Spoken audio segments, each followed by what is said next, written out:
Episode 2। मेरी माँ ने इंटरनेट पर मिले एक अजनबी आदमी से शादी करने के लिए मेरे पिता को छोड़ दिया। ये कृति के मेरे पापा को तालाक के पेपर्स भेजने के बाद की बात है।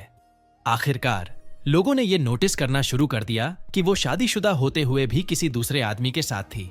लोग बातें करते थे, खासकर स्कूल में और हमारे दोस्तों के बीच आप उन्हें हमेशा सुन सकते थे। मैंने ऐसे किसी भी आदमी को जवाब देने से इनकार कर दिया जो मेरे परिवार के बारे में बकवास बातें करता था। ऐसी अफवाहें भी थीं कि मेरे पापा पूरी तरह से गरीब हो गए थे, इसलिए उन्होंने मेरे पापा को छोड़ दिया था। मैंने ये भी महसूस किया कि इन सब बातों का मेरी बहन पर भी असर पड़ रहा था, खासकर तब जब उन लोगों ने ये बोलना शुरू कर दिया कि मेरी बहन भी मेरी मम्मी की तरह ही निकलेगी। आखिरकार कृति और मेरे पापा के परिवारों के बीच एक मीटिंग हुई, क्योंकि मेरी माँ तलाक चाहती थी, लेकिन मेरे पापा ऐसा नहीं चाहते थे। मेरे पापा ने कहा कि वो तालाक इसलिए नहीं देना चाहते थे क्योंकि उन्हें पता था कि मेरी मम्मी के गलत होने के बावजूद मेरे पापा को उन्हें गुजारे के लिए पैसे देने होंगे। हाँ, ये सच है कि मेरे पापा ने उनके लिए ऐसा कहा, लेकिन ये बात भी उनको देखने से पता चल रही थी कि वो अभी भी कृति से प्यार करते थे, लेकिन उस औरत को इसकी कोई परवाह नहीं थी। मुझे परिवार की मीटिंग के नतीजे के बारे में पता था, क्योंकि शहर में चारों ओर अफवाहें फैल गई थीं कि जब वे एक साथ थे तो मेरे पापा मेरी माँ को पीटते थे। लोगों ने मेरे पापा को परेशान करना शुरू कर दिया और उनका अपमान करने के लिए उनके पूरे दिन कभी भी फोन करते रहते। उन्हें इससे कोई फर्क नहीं पड़ता था कि मेरे पापा हमेशा दयालु, सम्मानित और सौम्य स्वभाव के आदमी रहे हैं, जिन्होंने हर समय परिवार में कई लोगों की मदद की है। मेरे लिए सबसे मुश्किल बात यह थी कि मेरे नाना नानी ने उनका साइड लिया। वे जानते थे कि मेरे पापा कृति पर कभी हाथ नहीं उठाएंगे, लेकिन फिर भी वे मेरे पापा के बारे में बकवास फैला रहे थे।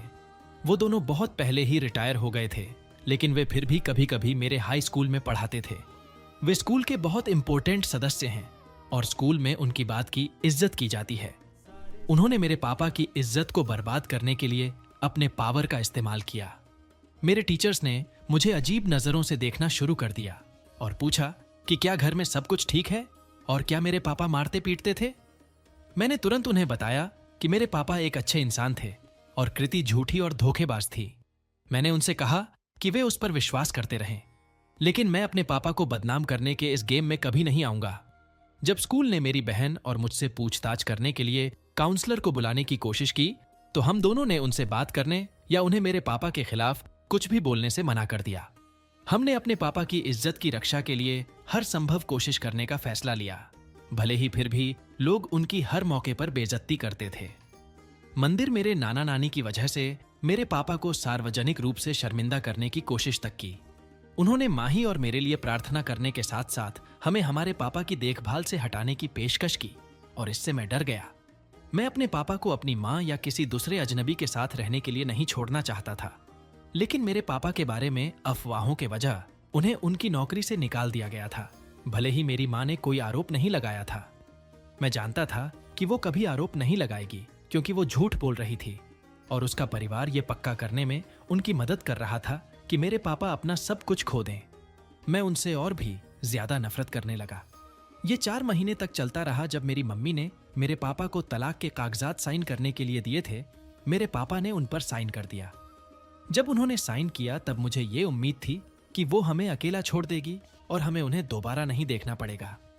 दुर्भाग्य से मेरे पापा को अब उनको कोर्ट के आर्डर की वजह से उन्हें गुजारे के लिए बहुत सारे पैसे देने पड़े। मेरे पापा के उन्हें बाहर निकालने से पहले वो पार्ट टाइम नौकरी कर रही थी, लेकिन मेरे पापा ही बिलों को भर रहे थे और अब उनके पास नौकरी नहीं थी, इसलिए मेरे पापा को उन्हें पैसे देने पड़ते थे। इस बात को ना भूले कि रणबीर का एक बिजनेस था और वो उनकी देखभाल कर सकता था। इतना ही नहीं, बल्कि उन्होंने माही की कस्टडी पाने की कोशिश तक की।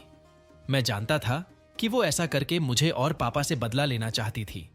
उसने अदालत में मारपीट की विक्टिम का कार्ड खेलने की भी कोशिश की, लेकिन जल्द ही इसे खारिज कर दिया गया जब वो इसका कोई सबूत नहीं दे पाई। इससे उनके मामले में मदद नहीं मिली कि माही और मैं हमारे पापा का साथ दे रहे थे। भले ही उन्हें मेरी बहन की कस्टडी नहीं मिली, लेकिन महीने में वो एक दिन उससे मिल सकती थी। जहां तक मेरी बात है, अगर मैं नहीं चाहता तो मुझे उनसे मिलने की जरूरत नहीं है, और सच कहूं तो मुझे उनसे मिलना भी नहीं। तलाक मेरे पापा के लिए फाइनेंशियली और भावनात्मक रूप से बहुत मुश्किल था, लेकिन कम से कम इसके तुरंत बाद वो काम पर वापस जाने और खुद को बिजी रख पाए। मैं लगभग हर दिन मम्मी और उसके नए बॉयफ्रेंड को देखता था, क्योंकि वे मेरे पापा के पैसे का इस्तेमाल करके इसी जगह रहने आ गए थे। वे पूरे सोशल मीडिया पर पोस्ट कर रहे थे कि वे कितने खुश हैं और वे शादी करना चाहते हैं। ये देखना घृणित था कि वो इस आदमी के साथ सोशल मीडिया पर किस तरह बिहेव कर रही थी। कुछ लोग मेरे पापा पर हंस रहे थे कि उनकी पत्नी को एक कम उम्र के आदमी ने उनसे छीन लिया है, और ये बिल्कुल भी सही नहीं था। मैं नहीं चाहता था, लेकिन मैंने फिर भी उन्हें सोशल मीडिया पर फॉलो किया। उसकी वजह से जब मेरी बहन उनके घर पर थी तो मैं उससे कई बार मिला और मुझे वो थोड़ा भी पसंद नहीं आया। वो आदमी इतना खौफनाक था कि उससे हाथ मिलाते ही मुझे अजीब सा लगने लगा, और जिस तरह से उसने मेरी बहन को देखा वो मुझे बिल्कुल भी पसंद नहीं आया। मैं इसको नहीं बता सकता, ये बहुत गलत था, और जल्द ही मैंने उसके बारे में कुछ नोटिस करना शुरू कर दिया। मैंने देखा कि भले ही वो कृति से इतना प्यार करने का दिखावा करता था, फिर भी उसने सोशल मीडिया पर दूसरी महिलाओं की तस्वीरों पर कमेंट की और उन्हें लाइक किया। जिन लोगों को वो फॉलो करता था उनमें से ज्यादातर महिलाएं थीं, और वो हमेशा उनके कमेंट सेक्शन में रहता था। क्या मेरी माँ ने नहीं देखा कि ये आदमी शायद उनके पैसे के लिए उनका इस्तेमाल कर रहा था? जहां तक मुझे पता था वो काम नहीं कर रहा था। जाहिर है उसका कोई ऐसा बिजनेस था जिसे किसी ने देखा भी नहीं था, लेकिन उन्हें इस बात की कोई परवाह नहीं थी कि वो कम उम्र की महिलाओं की तस्वीरों पर कमेंट्स कर रहा था। मैंने उसके दूसरी महिलाओं पर चालें चलने के बारे में सुनना शुरू कर दिया, और मैंने सोचा कि ये सुनने के बाद मेरी मम्मी उसके साथ संबंध तोड़ना चाहेगी, लेकिन वो फिर भी उसके साथ रही जैसे कि कुछ हुआ ही ना हो। हर कोई देख सकता था कि ये लड़का एक बेकार किस्म का इंसान था और मेरी मम्मी का इस्तेमाल कर रहा था, और मेरे पापा कहानी में बुरे आदमी नहीं थे। धीरे धीरे मेरे पापा ने अपनी इज्जत हासिल करना शुरू कर दिया, जबकि मेरी मम्मी रणबीर के जाल में फंसती जा रही थीं। और फिर इस जानवर ने एक और कदम आगे बढ़ाने का सोचा। अगर मुझे मौका दिया जाए तो मैं उसे मार दूंगा। उसने साबित कर दिया कि वो कूड़ा कचरा के अलावा कुछ नहीं था। मेरी बहन को महीने में कम से कम एक बार मेरी मम्मी के घर जाना पड़ता है ना? खैर, उन दिनों उसकी और मेरी आपस में नहीं बन रही थी, क्योंकि मेरी मम्मी उसे बिगाड़ रही थी, और ऐसा लग रहा था कि वो इसके चक्कर में फंसती जा रही थी। मैं उस पर इतना गुस्सा था कि मुझे ध्यान ही नहीं आया कि उसका कॉन्फिडेंस कम हो रहा है, जब तक कि एक दिन उसने मेरी मम्मी के घर जाने से इनकार कर दिया। न जाने क्या हो रहा था। मैंने उससे बुरा व्यवहार किया और उसे जाने के लिए कहा, क्योंकि वो इन दिनों अपनी मम्मी की पसंदीदा बच्ची बनना चाहती थी। मुझे अभी भी अपनी बहन से ये बात कहने का बहुत अफसोस है, क्योंकि मुझे नहीं पता था कि उसके साथ क्या हो रहा था। वो नाराज हो गई और मुझसे कहा कि वो सच में जाना नहीं चाहती। मैंने रणबीर को जाने के लिए कहा, क्योंकि वो कहीं नहीं जा रही थी। वो मुझ पर बहुत आक्रामक हो गया और उसने मुझे कृति और माही के रिश्ते से दूर रहने के लिए कहा। मैंने उससे कहा कि चले जाओ, नहीं तो मैं पुलिस बुला लूंगा। अगर मेरी बहन उससे कोई लेना देना नहीं चाहती तो उसे इसका सम्मान करना चाहिए। जब वो चला गया तो मैं अपनी बहन को देखने गया और वो अपने कमरे में रो रही थी। मैंने उससे पूछा कि क्या हुआ और क्या उस नीच इंसान ने उसे छुआ था। उसने बस अपना फोन निकाला और मुझे एक नंबर से एक मैसेज दिखाया जिसे उसने ब्लॉक कर दिया था। मैसेज 2 दिन पहले के थे। वे बहुत घटिया मैसेज थे, जिनमें उसने मेरी बहन को सुंदर कहा था, और मैं जितना नीचे स्क्रॉल करता गया मुझे उतना ही गुस्सा आता गया, क्योंकि वो मेरी बहन के साथ फ्लर्ट करने की कोशिश कर रहा था और मेरी बहन उसे रुकने के लिए कह रही थी। मैंने उससे पूछा कि उसने मुझे और पापा को तुरंत क्यों नहीं बताया, और क्या कभी उस आदमी ने उसके साथ कुछ भी करने की कोशिश की थी। उसने कहा कि वो जरूरत से ज्यादा फ्रेंडली हो रहा था, लेकिन उसने अपने आप पर अभी तक कंट्रोल रखा था और उसने कुछ दिन पहले ही उससे फ्लर्ट करना शुरू किया था। ये तब और भी बदतर हो गया जब उस आदमी ने रात में उसे मैसेज भेजकर उससे और भी फ्लर्ट करने की कोशिश की। उसे डर था कि अगर उसने मुझे और पापा को बता दिया तो हम बहुत टेंशन में आ जाएंगे और परिवार में और भी झगड़े होंगे। मुझे ये जानकर बहुत गुस्सा आया कि उसमें मेरी बहन के साथ ऐसी हरकत करने की हिम्मत की। वो सिर्फ 14 साल की है और वो बहुत बूढ़ा और डिस्गस्टिंग है। मैं मैसेज के साथ अपने पापा और कृति के पास गया और उन्हें बताया कि माही ने मुझे क्या बताया। मेरे पापा गुस्से में थे और रणबीर को पीटना चाहते थे, लेकिन मेरी मम्मी, जिनके बारे में मैंने सोचा था कि वो उस आदमी की जगह अपनी बेटी को चुनेंगी, ने उनका उस आदमी का साइड लिया। हालांकि वो मैसेज देख सकती थी, फिर भी उसने बेवकूफ बहाने बनाए और मेरी बहन को ही उल्टा बोलना शुरू कर दिया। जब वे इस बात पर बहस कर रहे थे कि उसके बॉयफ्रेंड मंगेतर ने क्या किया, तो उसने कृति को वापस ले जाने की हिम्मत की। जैसे ही मेरे पापा ने उसे देखा, वो पागल हो गए और उसे मुक्का मार दिया। जिस न्यूट्रल कैफे में हम सब इकट्ठा हुए थे, वहां मौजूद कुछ लोगों ने मेरे पापा को रोकने की कोशिश की, लेकिन फिर भी वो उस आदमी को थोड़ा पीट पाए।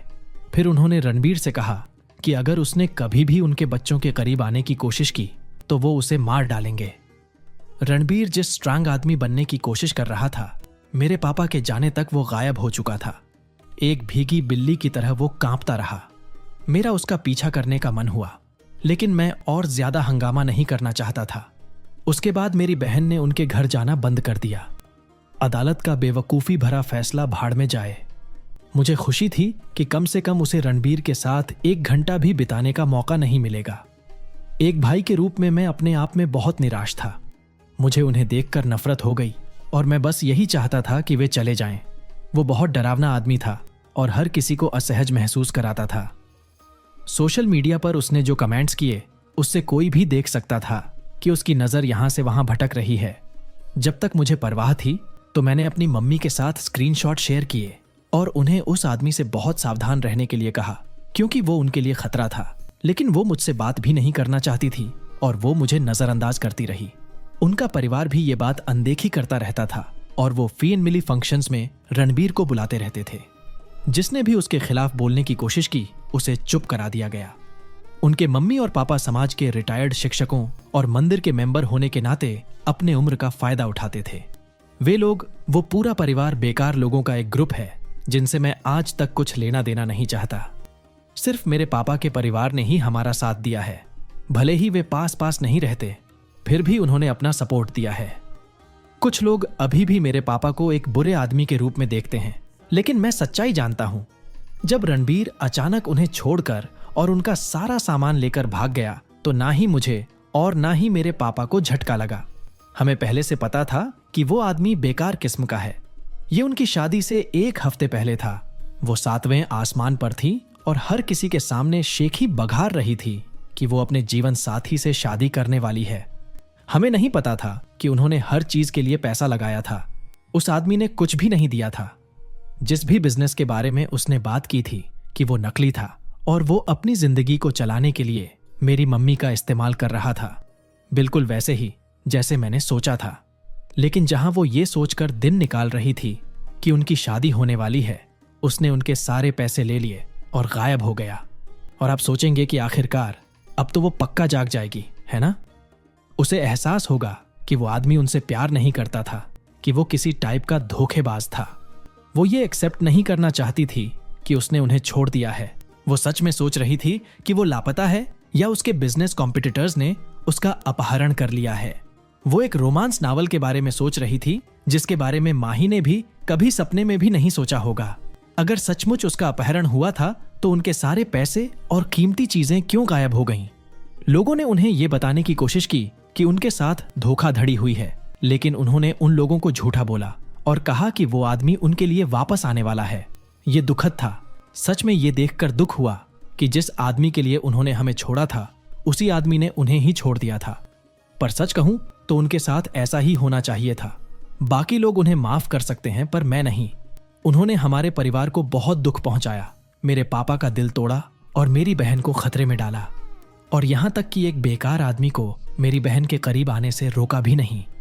वो मम्मी नहीं है जिसने मुझे बड़ा किया, जो दयालु, निस्वार्थ और मेरे पापा के लिए वफादार थी। वो जो कुछ भी बन गई थी, उसका मुझसे कोई लेना देना नहीं है। जब मैं कहता हूं कि उसने सब कुछ खो दिया है, तो मेरा मतलब है कि वो सचमुच सबसे निचले स्तर पर पहुंच गई है, लेकिन वो इसे एक्सेप्ट नहीं करना चाहती है। वे सभी दोस्त, अमीर दोस्त जिनके साथ उन्होंने अपना सारा पैसा उड़ाया था, अब कहीं नहीं दिख रहे हैं। और अब वो बीमार है और खाने के फूड स्टाम्प इकट्ठा कर रही है। यहाँ तक कि वो घर भी जिसे उन्होंने एक साथ खरीदा था, वो किराए का निकला। पैसे, नौकरी न होने और उसे चेतावनी देने की कोशिश करने वाले हर किसी के साथ संबंध खराब हो जाने की वजह से अब वो अकेली है।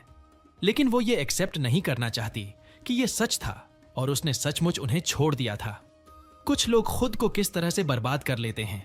वो ऐसे बिहेव करती है मानो वो एक दिन वापस आएगा और वे शादी कर लेंगे, क्योंकि वो उनका जीवन साथी है। अब उसे गए लगभग 3 महीने हो गए हैं और वो शहर के एक गंदे अपार्टमेंट में रह रही है और पार्ट टाइम नौकरियों कर रही है। लेकिन मुझे लगता है कि वो पागल हो रही है। मेरे पापा नहीं चाहते कि मैं उनसे बात करूं, लेकिन मैं और मेरी बहन हमेशा ये सुनते रहते हैं कि वो क्या कर रही है, क्योंकि वो कितनी शर्मनाक है। मैं बहुत शर्मिंदा हूं कि वो वही है जिसने मुझे जन्म दिया। लोग मुझे दया की नजरों से देखते हैं या पीठ पीछे मुझ पर हंसते हैं, क्योंकि वे कहते हैं कि मेरी मम्मी एक पागल औरत है। उनके पास अभी भी वो सगाई की अंगूठी है जो अकेली एक चीज है जो उसने उनके लिए छोड़ी थी, और वो अब भी उसे पहनती है। जो कोई भी उसे ये बताने की कोशिश करता है कि वो कभी वापस नहीं आएगा, वो उन्हें तुरंत डांट देती है, और ये बहुत दुखद है। कौन जानता है कि उनके साथ क्या होने वाला है। लेकिन जब तक वो हमारे परिवार से दूर रहेगी, मुझे कोई फर्क नहीं पड़ता कि उसके साथ क्या होगा। मैं जानता था कि उनके साथ ऐसा होगा, लेकिन उन्होंने मेरी कभी भी नहीं सुनी। वैसे भी मुझे पता ही क्या है, जैसा वो कहती रहती थी, क्योंकि मैं अभी भी एक बच्चा ही हूं। खैर, मुझे तो ये भी पता ही कि अब तुरंत वो किसी और को ढूंढेंगी।